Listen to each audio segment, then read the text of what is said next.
നമ്മളൊക്കെ പലപ്പോഴും paper കപ്പുകളിലും paper പ്ലേറ്റുകളിലുമൊക്കെ ഭക്ഷണം കഴിക്കാറുള്ളവരാണ്. പലയിടത്തും പേപ്പർ കപ്പിലാണ് ചൂട് ചായയും കാപ്പിയും എല്ലാം നൽകുക. ഇതിനു പുറമെ പല സദ്യകൾക്കും പായസം പോലുള്ളവ വിളമ്പാനായിട്ടും പേപ്പർ കപ്പുകൾ ഉപയോഗിക്കാറുണ്ട്.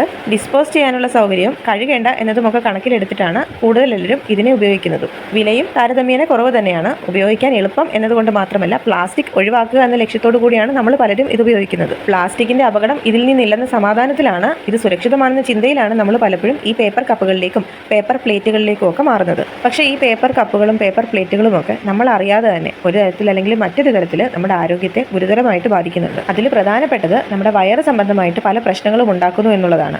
വയറുവേദന, വയറ്റിൽ ഗ്യാസ്, ദഹന സംബന്ധമായിട്ടുള്ള പ്രശ്നങ്ങൾ എന്നിവയെല്ലാം ഇവയുണ്ടാക്കുന്നുണ്ട്. പലരിലും ശ്വാസകോശത്തിന് അലർജി പോലുള്ള പ്രശ്നങ്ങളും ഇതുണ്ടാക്കുന്നുണ്ട്.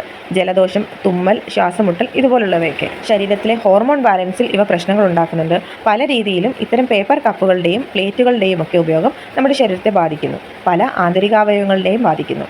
ഇതെല്ലാം ഒരു വിധത്തിൽ അല്ലെങ്കിൽ മറ്റൊരു വിധത്തിൽ നമ്മുടെ ആരോഗ്യത്തിനെ വളരെ മോശമാക്കിക്കൊണ്ടിരിക്കുകയുള്ളൂ. എന്നാൽ ഇതൊക്കെ പേപ്പർ കൊണ്ടാണ് ഉണ്ടാക്കുന്നതെങ്കിലും വെള്ളമാകുമ്പോൾ ചീത്തയാകാതിരിക്കാനായിട്ട് കപ്പിലും മറ്റും ഒരു ഹൈഡ്രോഫോബിക് പ്ലാസ്റ്റിക് ഫിലിമുണ്ട്. ഇത് പോളിമർ കൊണ്ടോ പോളിത്തീൻ കൊണ്ടോ ആണ് ഉണ്ടാക്കുന്നത്. നല്ല ചൂടുള്ള വെള്ളമോ ചായയോ ഇതിലൊഴിച്ചാൽ ഈ മൈക്രോ പ്ലാസ്റ്റിക്കുകൾ വെള്ളത്തിലേക്ക് ഇറങ്ങി വരുന്നുണ്ട്. മൈക്രോ പ്ലാസ്റ്റിക് നമ്മുടെ കണ്ണുകൊണ്ട് കാണാൻ സാധിക്കുന്നുമില്ല, നാം അറിയുന്നുമില്ല. ഇവ നമ്മുടെ ശരീരത്തിലെത്തുന്നു.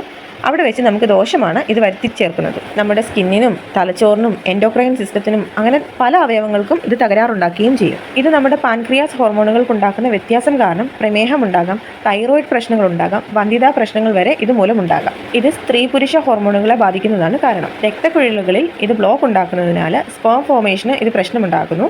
കണ്ണിന് ഇത് പല പ്രശ്നങ്ങൾ ഉണ്ടാക്കുന്നുണ്ട്. കാഴ്ചക്കുറവ് പോലെയുള്ള പ്രശ്നങ്ങളും ഉണ്ടാവാം. വൃക്കയിൽ ഉണ്ടാകുന്ന തടസ്സം കാരണം വൃക്കരോഗങ്ങളും ഉണ്ടാകാൻ സാധ്യതയേറെയാണ്. ഇതിനൊക്കെയുമുള്ളൊരു പരിഹാരം ഇവയുടെ ഉപയോഗം കഴിവതും കുറയ്ക്കുക എന്നതാണ്. അതല്ല എന്നുണ്ടെങ്കിൽ ഈ പേപ്പർ കപ്പിലും അല്ലെങ്കിൽ പേപ്പർ പ്ലേറ്റിലും പേപ്പർ ഇലകളിലൊക്കെ ചൂടുള്ളവ ഒരു കാരണവശാലും എടുക്കരുത്. പകരം നമ്മുടെ ഗ്ലാസ്, സ്റ്റീല് എന്നിവ പോലുള്ള ദോഷകരമല്ലാത്തവ ഉപയോഗിക്കുന്നതാണ് നല്ലത്. ഈ പേപ്പർ കപ്പുകളിലൊക്കെ ചൂടുള്ളത് എടുക്കുമ്പോഴാണ് നമുക്ക് കൂടുതൽ ദോഷകരമായിട്ട് മാറുന്നത്. കാരണം അപ്പോഴാണ് അതിനുള്ളിലെ കോട്ടിംഗ് ഉരുകി പ്ലാസ്റ്റിക് നമ്മുടെ ശരീരത്തിലെത്തുന്നത്.